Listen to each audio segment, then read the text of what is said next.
Hey everybody, how's it going? So I want to show you this nice little piece I picked up the other day. I found it online actually through Facebook Marketplace. Some guy was selling it for a fairly reasonable price actually. This is an Ibanez RG4EX1. Obviously part of Ibanez's RG series. If you don't know what the RG stands for, it actually stands for Roadstar Guitar. Something to know about this guitar, this particular model was only sold in the US through retailers like Guitar Center, Musician's Friend. For some reason it just wasn't selling outside of the country. Maybe it was just a limited run, because the guitar did come out in 2006 and pretty much lasted up until the following year in 2007. It's built pretty much with the same familiar specs of an RG, HSH configuration. Now these are not the stock pickups that this guitar came with. You know, the original pickups for this model were Ibanez's pickups, but these were aftermarket pickups. I have no idea what these pickups are. I asked the previous owner what pickups he put in there. He wasn't even sure himself. He said they were an off-brand, but they sounded great. So I was like, okay, I mean, maybe eventually I'll swap them out for Seymour Duncan's later down the line. But to be honest with you, these pickups actually sound pretty good, especially pushing through some high gain. I mean, because they're not, I wouldn't say there's so much high output pickups like the Duncans on my Kramer, or even the Hot Rail on my Fender, but they punch really nicely, and the saturation that you get with when you put your overdrive and your distortion on, it makes the guitar sound really nice. This is a quilted maple top. The color of this particular model is transparent blue. I believe it came in 2 or 3 other colors. This is a really nice color. It has the white binding on here. What actually appealed to me was this chrome hardware on this thing. Kind of just made everything pop on the body, like the frames around the pickups, even the bridge itself. Now this is not a Floyd Rose. This is not a Floyd Rose, in case people are wondering, but most of you who are familiar with Ibanez guitars know that Ibanez does have their own tremolo system, which basically follows the same similar mechanics to Floyd Rose. This is their Edge tremolo.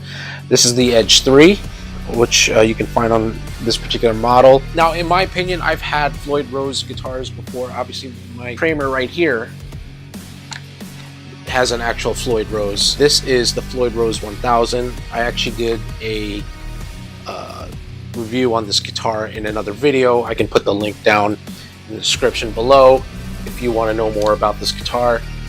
But this particular bridge, I think I find better tuning stability with this. I've heard some people say that Ibanez does have better tuning stability with their locking nut guitars, with their version of their Floyd Rose. The Floyd Rose 1000 on my Kramer has pretty good tuning stability compared to what they put on modern guitars now, like the Floyd Rose Special, or say like other manufacturers' own brand of Floyd Rose. Well, I thought the Kramer had good tuning stability, but this has pretty good tuning stability. Everything is pretty much similar. The way you would restring a guitar is similar to that of a Floyd Rose. You have the saddles here that you loosen up, that you can put the strings after you cut the balls in the end. Put the saddle screws up here versus down at the bottom or behind the fine tuners. Floating bridge. So they have the cavity in there so you can pull up or dive down with a Wizard 2 neck. Very thin, fast neck, which I love. It's great for shredding. 24 frets, so you get that nice high octave from the 12th fret, so you can really hit those really high notes. Standard Ibanez tuners. I love the aesthetics of the headstock.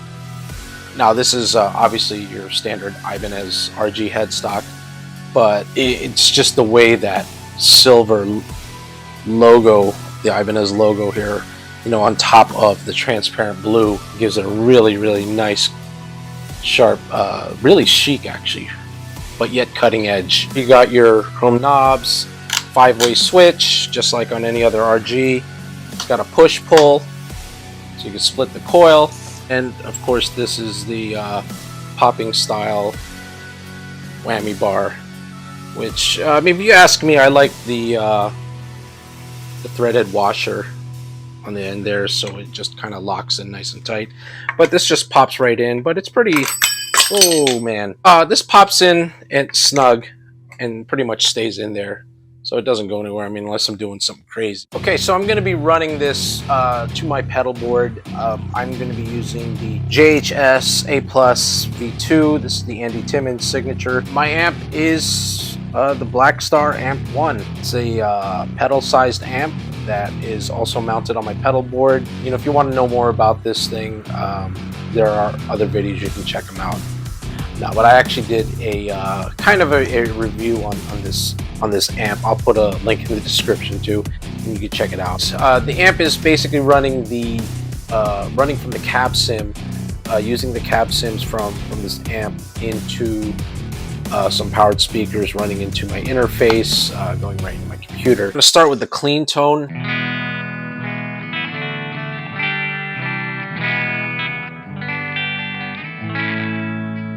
Let's get into a little crunch distortion.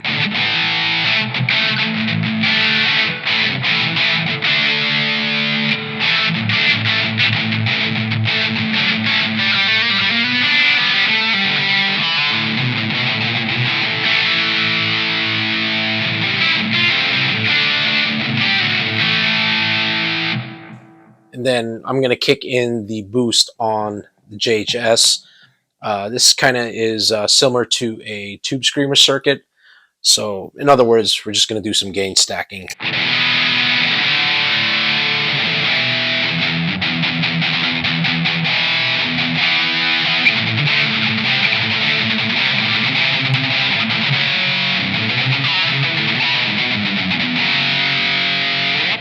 You know, I mean, for off-brand pickups, they actually don't sound bad. You know, they give, you know, through my rig, it gives a nice chunky, saturated, chugging kind of tone.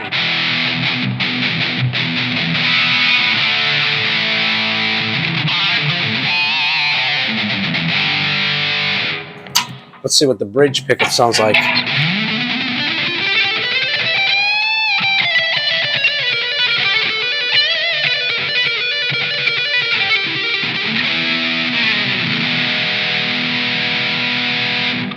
Let's take out the boost a little bit.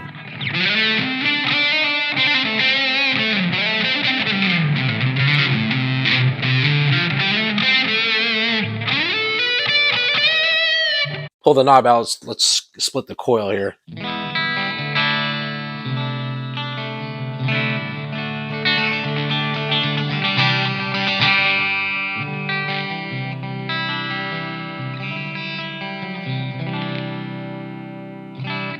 Pretty nice and chimey there. You know, almost kind of acoustic, like a mic'd acoustic guitar.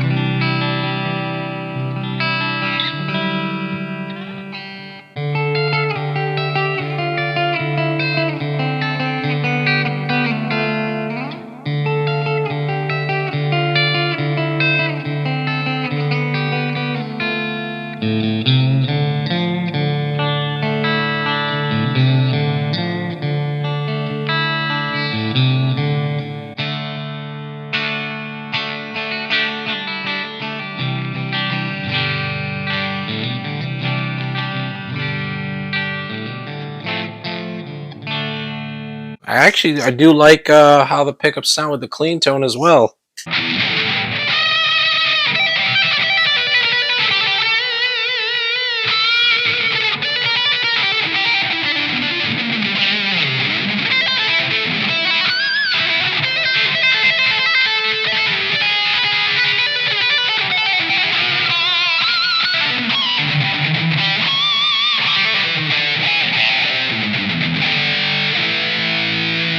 Like I said, this Wizard 2 is a really nice fast neck. You know, I mean, the action is set nice and low on here, so I love how comfortable the neck feels.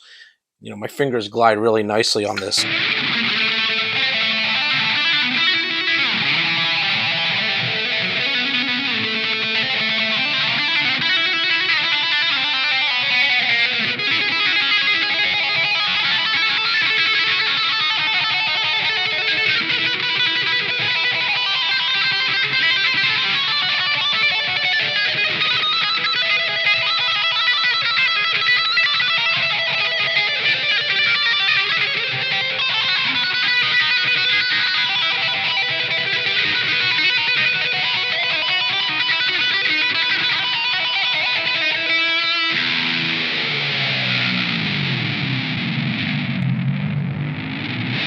And again, as I mentioned before, the tuning stability is amazing.